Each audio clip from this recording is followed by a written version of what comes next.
Right, what's good, guys? I'm going to make a video today, okay, for you guys that are training boxing. 10 professional boxing technique concepts, okay?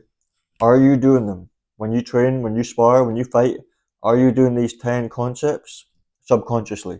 So you should practice them, train them. You need to be aware of them. I'm telling you now in this video. Practice them, train them. So when you spar or when you fight, you're not thinking about them. It's natural. Are they natural for you? Okay. Number one, your chin's down and you're looking up through your eyebrows at the target. You're looking at his eyes, you're looking at his head, his shoulders. Okay.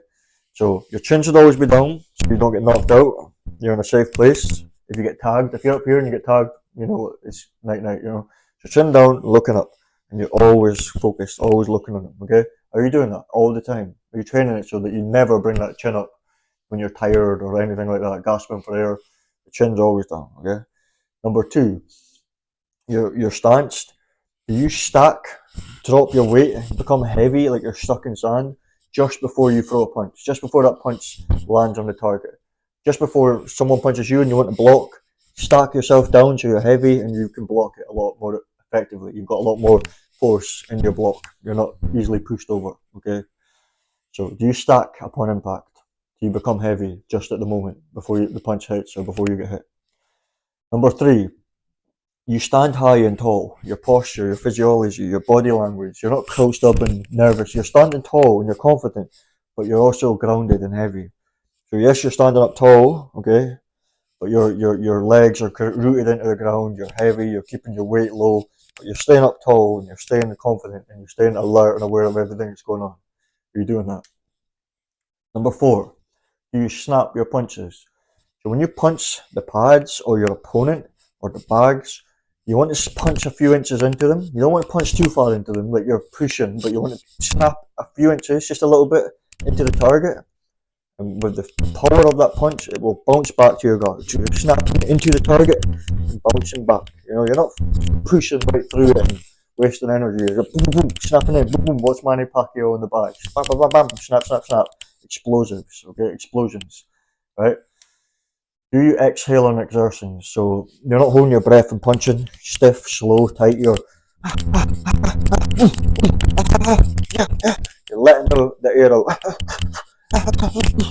Not holding your breath. You're relaxing, letting it out for more speed, more power. Okay, and to conserve your energy, so you're not wasting energy by being all tense and tight. Okay. Do you use combinations in the fight? Focus on the combinations in good boxing rather than trying to get a knockout. So you're not going out there trying to knock your opponent out. You've got your technique good.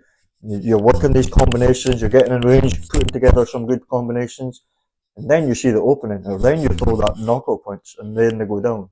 So the best way to knock someone out in boxing is not to try to knock them out, to enjoy it, to box well, land, start scoring points, hitting them here, combinations, then boom, the knockout comes when you're not expecting it. You just see the opening, they make a mistake, your punch comes in, something like that, you know. So focus on combinations, guys. Another one, do you keep your shape and your balance at all times? It's important to have a wide stance, not too wide, but definitely not too shallow. Like a balanced medium, your legs should be like wide, medium underneath your body. So you're always on balance. If you miss a punch, you're on balance, you know, you just slip back to balance again. You're not falling over your legs if they're too short or you're too wide and you can't seem to, I mean, you want a perfect balance, symmetry, everything working good. Okay, so do you keep your non-punching hand on guard? So if you throw a left hook, this right hook should be here. So the counter punch comes, you're on guard. You throw the right uppercut, this left here, you know what I mean? Right hand.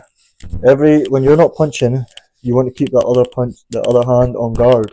So when he comes back with a counter punch, you're okay. Okay? Make it a habit. Because when it's not a habit, sloppy habits and you're one punching and one's down, that's when you're going to get hurt. And no telegraphing. So you're on your guard. Every punch should come straight from where it's at to the target and back to your guard again. Okay, no telegraphing. I'm not going like this, or you know, it's just okay, straight out. The body does the turning, not your hands. Okay, not turn your body, rotate.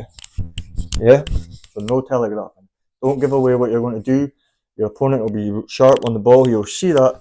millisecond of you just doing this, or you know what I mean, instead of just going straight out, you'll see something and you'll know, right? And you'll expose you. The final one, if you're not punching, if you're not in range throwing a combination, you should be using your footwork, changing angles, moving to a different position, getting in and out, or you should be moving your head subtly.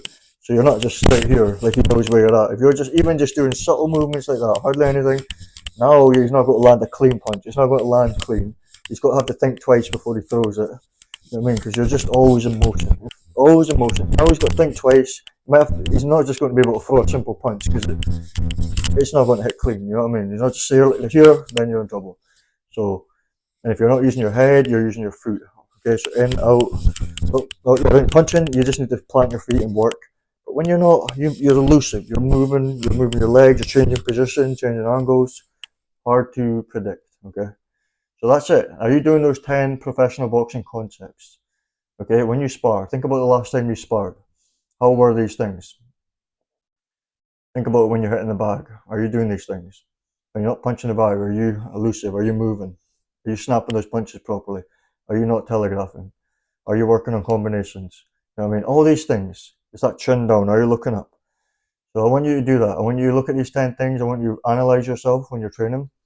You can watch a video of yourself training. You can record yourself sparring and look at those 10 things. Because once you get those 10 things good, you need to learn the rules like a pro. Once you have these 10 rules like a pro learned and you're doing them, then you can break them a little bit, okay, like an artist. But you can't break them until you know them. That's how you get knocked out. That's how you get hurt. Once you know them and you get really good at them, you can break them a little bit, okay. Like you can then break them. Like instead, I say no telegraphing. You could like feint something and then you can mix up. You can be more creative. You know what I mean? But you can't do that until you're confident and schooled very, very securely, very confidently in these fundamentals. The pros do them. Okay, they're all do them. If you watch a pro, he's snapping his punches. His chin's down. Okay, he's working on combinations. They're doing all these things. But when the opportunity comes, they can switch their brain off, break the rules like an artist, okay, and they can just throw that haymaker out of the blue and knock someone out. But they can do like a leaping, jumping punch where they're not grounded, but they still get away with it because they've mastered it, and they only ever do these risky. They take the risks when they know the opportunity is there, and they're not consciously thinking of it. It's almost like spiritual intelligence is working through them and just creating something in that moment. Any athlete, any sports person knows about this. It's like superhuman feats, but you can only do these once you've mastered and you're secure in these basics before you start breaking the rules, okay? So I'm out, Scott, your boxing mind.